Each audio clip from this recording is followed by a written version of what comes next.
Just moving on.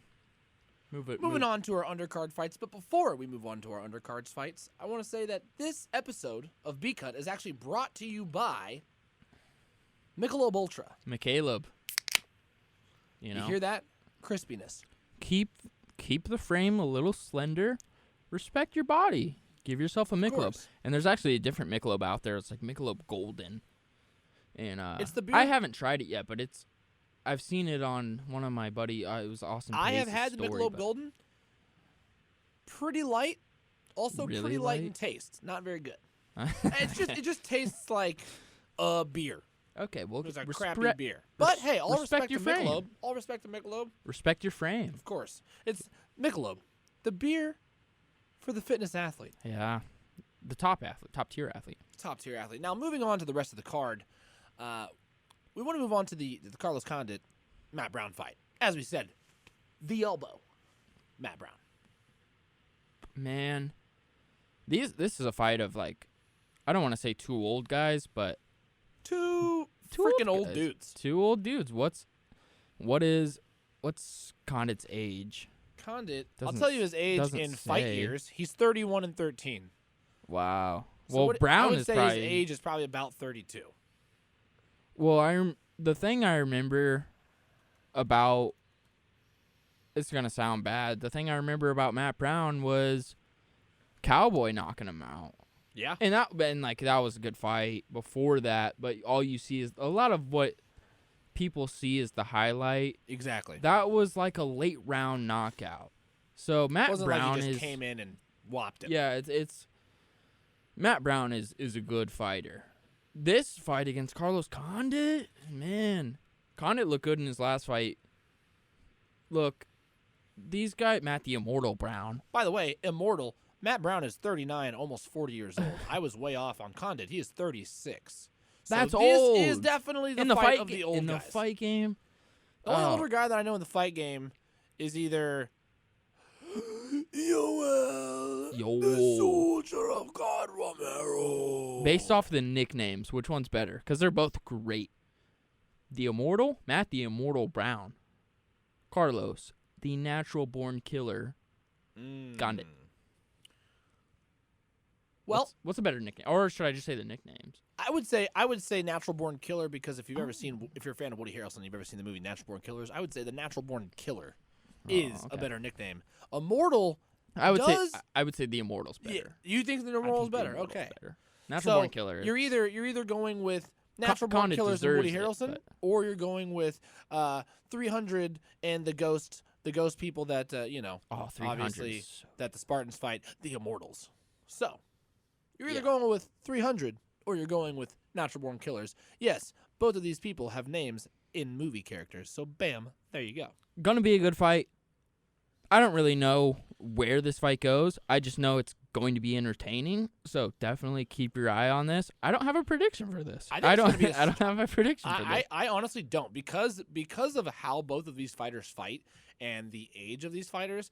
I don't think they really want to go to the ground either. I know we talked about Max Holloway and Kattar not wanting to go to the ground, but I don't. I mean, like Matt Brown can do some wrestling, and Condit can do some wrestling too. But I think they're both. I mean, good ground game. Yeah, I mean, like I'm not gonna sit here and say they're freaking all stars because they're not. Not in the ground game. Definitely a striking matchup. Yes, and they're both very good strikers. That's why Matt Brown's he's a little bit bigger. Yes, he's a little bit bigger. He's stockier. He's got that build to him. It looks like he's working out. Condit's he's long and he can get in on you with that length. Like, it's a fight where both of these guys, they're on their way out. They're looking to end it on a high note. Who knows if they retire after this fight? If not, I'm just telling you, this is the co-main event. I believe as of right now. Just enjoy it. Just enjoy this fight. Yeah, this is not a fight no I care to pick either. If I'm a bettor, I'm not going to bet on this fight. Just enjoy this. I don't care. You know why? I just want to watch it. Kick back a couple of Mickey Ultras, like we said, unofficial, non-sponsor sponsor of the show. Of course. Obviously, keeping your figure. So yeah, no, I would say kick back, have a couple brewskis, watch this fight because it's gonna be entertaining either way. Because I don't think either of these guys is just gonna go in there. I mean, so I guess. Before I even say what I'm about to say, would this be a fight that both of these fighters just do for the money aspect? Maybe they choose to take a little step off the gas, or do you think, hey, I think Especially no. if Matt Brown does decide to hang it up after this fight. Do you think he comes in and says, I'm leaving it all out here. I'm going to knock your ass out? I definitely think he's thinking that. But, okay. I don't think this is so it's not a money fight. I don't think it's a money fight. Okay. I think these guys have been in the game so long that they actually love it. And I think that's with anyone who makes it to the UFC. They obviously love fighting. Of course. And so, I don't think anybody walks into the cage for a payday who doesn't mind. Maybe who some really people, minds but getting smacked in the face. Maybe. You never know the mindset, but I mean the mindset in general of fighters is just ridiculous. That's why I love it and respect it so much. Well, and just you know as me, a sport. So you know me. I've said multiple times I would love to be a fighter. I was a high school wrestler, state wrestler. What's up? State of Kansas, Bishop Meades High School represent Stags for life. Anyway, that doesn't matter because if I got in the fight game, do you see this nose, everybody? This nose would not last. Broken instantly. The schnoz. I know Ariel Helwani has a big nose. He also couldn't fight to save his life. I'd whoop Helwani's ass so quick. But I respect Helwani. For Helwani, the nose knows. For your nose. For my nose, the nose goes. The nose is the gone. nose goes. I have a nice schnoz myself. So, but let's move on to the rest of the card. It's Santiago Ponzinibbio versus Li Jingliang. Former basketball player for the Milwaukee Bucks. that's Yi Jianlin. His brother. No. Yi Jianlin. Ponzinibbio, if his record is 28-3. That's a stupid record. That's ridiculously stupid. Stupid dumb. At one point, if you don't know about Ponzinibbio, a lot of fight fans know about Ponzinibbio. If you don't know about him, he was, I think, number 4 in the welterweight rankings. If you know welterweight, Usman's the champion. He got as high as number 4, and then just inactiveness caused him. He had go look at his story. He had a bunch of complications with bone. His bones were. He didn't drink. It was crazy. He didn't drink enough milk. Is what he didn't do. It was crazy. The story, he's opened up about it in recent weeks about the rehab and coming back from this injury. It's an internal injury, but he's coming back finally. You're talking about a top 4 welterweight, because I still think I look at him in that light. Coming against Li Jingliang, give me Ponzinibbio all day long. This is a fight I would bet on. All day long with Ponzinibbio. We'll see how he comes back. And Ponzinibbio comes in as one of the best finishers, I think, in the welterweight division. The man is 30-3, and he has 27. I'm sorry. He's 27-3. He's got 30 total fights. He's got 15 by knockout and 6 by submission. Ooh. Only 6 decisions. So if he's going into the cage, he's coming in to finish you one way or another, whether it's on the ground with his ground game or whether it's up top with a stand-up game. He's coming in to finish you. Well, he's not here to just take the money, make sure he secures the points and wins. He's coming to finish your ass on the ground. Well, for me personally, my personal experience with watching Ponzinibbio, I used to be a big Mike Perry fan. And I say used to be because he's rubbed me a little off the past couple weeks. But I don't want to talk about it. So talk about somebody whose nose did not last.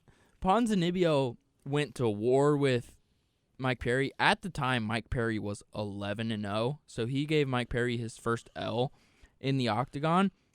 And he looked great. Ponzinibbio. Because at the time, 11-0, you're thinking of Mike Perry as one of the top guys. Mike Perry can obviously knock out a lot of people if he connects. But Ponzinibbio looked fantastic in that fight, and I also do think that fight took a lot out of him because it was a war. You go to war with Mike Perry, it's just it's rough. It's rough in there. So he had one fight again after that. I think only one fight after that, and that was a couple years ago against Neil Magny, another decision, I believe. But Magny was actually a KO. Is KO? It was a KO. Okay. My apologies. No. Disrespecting the Pons. Knocked him out 4th round. KO. Okay, well, 4th round. Straight to the dome shot. Okay. Well, Ponzinibbio he's top of the food chain, I still think. Even after everything, I think he will prove that. If not, then we'll obviously know that the injury is a little bit more Ponzinibbio, adding on to that, actually won Performance of the Night with that knockout on Magny. So he's coming off a nice performance bonus. How long ago was that? So this was actually back in 2018. So he did not fight 19 or 20. So we're talking about 2 full years here for a while. And even though I'm a big guy of not what have you done, but what have you done for me lately, I still give the siding to Ponzinibbio because that means, obviously he had some injury issues and he had some bone issues, but because you have 1, 2, 3, 4, 5, 6, 7 fight win streak that you don't just lose when you come back. Now you might be a little rusty. That's why I think they gave him an opponent that. Yeah. I think that's why they gave him Yin Liang because Lin Liang, the former Jin Liang. I said it right the first time. Somebody that he can handle, but it might still also be worth watching. Yeah. But if I'm a moneymaker, if I'm in Vegas, I'm putting my money on Ponzinibbio. For sure. That's what I'm doing, and I'm living with my choice. Yes. Yeah. So moving on. It's in his Instagram bio, 7-fight win streak. 7-fight win streak. Moving on down to another fight that I will be very interested to watch. I know me and Josh are going to be watching the fights together. Who knows? Maybe we'll do a live stream for that so you guys can join in and chat with us while we watch the fight. Kick back a couple brewskis, maybe get a little wild. So, and that fight is Joquain Buckley. Joaquin knockout of the year winner. Numansa. New year, new Buckley, maybe. Hey, new year, new Buckley. Came off an extremely impressive win over Jordan Wright. Jordan Wright, of course. I was going to say that. That's why I pointed to you because you knew. Yeah. And Jordan Wright was 11-0. And he destroyed him. Destroyed Jordan Wright. I mean, it was one of the best knockouts I've ever seen. That was Impa Kasanganay where he I'm sorry. Yes, kick. the spinning Impa Kasanganay. That's the spinning back of the kick. year winner. I do apologize. Whatever. And then after that, absolutely destroyed Jordan Wright. Then he came in and destroyed Jordan Wright up against the fence. Yes. Just pop. Yeah. Now he's got Alessio Di Chirico. And I like the fellow Italian. I may not look Italian, but trust me, I'm Italian. Yeah. He's a Philly guy. I'm a stallion. All those Phillies are also Italian. Di Chirico, I watch a lot of Glory guys, Glory MMA and Fitness. Shout out to Glory MMA and Fitness here in Kansas City, Missouri. Killer, they're so talented. The things they're putting together over there are worth the watch. Me and Josh went down to FAC Fighting Alliance Championships last month, and it was Josh went as actually a reporter and got to do some of the interviewing of some of the fighters that he's been working with, or just kind of staying side by side with. I went as a spectator, so I was able to drink a little bit more. And before you guys judge us and say, hey, all you guys do is talk about drinking, yeah, you're right. So, but no, some of the stuff coming out of here, Glory MMA, very exciting. It's great to have KC on the map. I mean, some of the guys they have, James Krause is the leader over there, obviously. Yeah, Joe Wooster and James Krause are at the head of FAC. Which, talking about Joquain Buckley, and you have to mention James Krause because those two had a little bit of Twitter beef. A little bit of beef on the Insta, on the Twitter. Those guys are definitely going to square off here sometime this year, and that's a fight that I cannot wait for. So, somebody else over there at Glory MMA as well. Well, so Krause said he's asked for the fight multiple times, and he's only going to ask for it so much. So I think he's moved on, but I'm not dismissing that fight ever happening. The reason I bring up Glory is because there's two fighters from the Glory, I guess, family, vicinity, talent pool. Zach Cummings and Julian Marquez both fought Alessio Di Chirico. And I know that Zach Cummings won by decision. And it went to decision. At the very last second of that fight, Zach Cummings hit him with a head kick from hell. Hell. It almost, Di Chirico was done. If there was any other time in that, if there was any more time in that fight, it was over. But Zach Cummings is one of those Glory guys that he fought Chirico, who's fighting the 16th. To show you how last minute that fight was, they've got the knockout at third round, 5 minutes. Wow. So it was as the bell They have it rang. as knockout? They technically have it as the decision. Okay. Sorry, they do have it as the decision, well, but... Yeah, I mean, he KO'd him basically at 5 minutes, which is the last time. Then you have Julian Marquez, who's 7-2 overall. He's fighting Maki Pitolo. February 13th, Maki coconut bombs Pitolo. But he fought his last fight in 2018, 2 years ago, was against Alessio Di Chirico, lost by split decision. And if you know anything about split decisions, it's obviously maybe a pick 'em at that point. And with Chirico fighting Joquain Buckley, it's an interesting fight for sure because he's fought in the talent of the guys like Zach Cummings and Julian Marquez, highly respected in the game. And then Joquain Buckley you have as one of the guys that UFC's pushing. Yes. Pushing. Well, especially when you're coming off, when you win Knockout of the Year winner, and then you've also had some incredible knockouts outside of that, they're going to push you up. He also has, Buckley's one of those guys that he can talk the talk. He also has the physique that shows off that looks like somebody who'd be dominant. He has that same physique that somebody would have like Paulo Costa, like a Yoel Romero. It's just a jacked, muscle tone. Somebody who looks like they would be an action hero or they should have been in the film The Expendables. So it's easy to market somebody like that when they have kind of they got the power, they got the look, and they can talk the talk. So it's the other interesting thing is that this fight's at middleweight. Last time Buckley, he destroyed Jordan Wright, by the way, who was an undefeated fighter at the time. He weighed in at 183, which was like a little confusing, but obviously didn't matter at the end of the day. This is another middleweight bout. Alessio Di Chirico is a little bit bigger, I think, than Jordan Wright. Maybe the same size, but listen, I think Impa Kasanganay at 7-0, the big KO that everyone saw, I think that was a better opponent than Di Chirico, than Jordan Wright.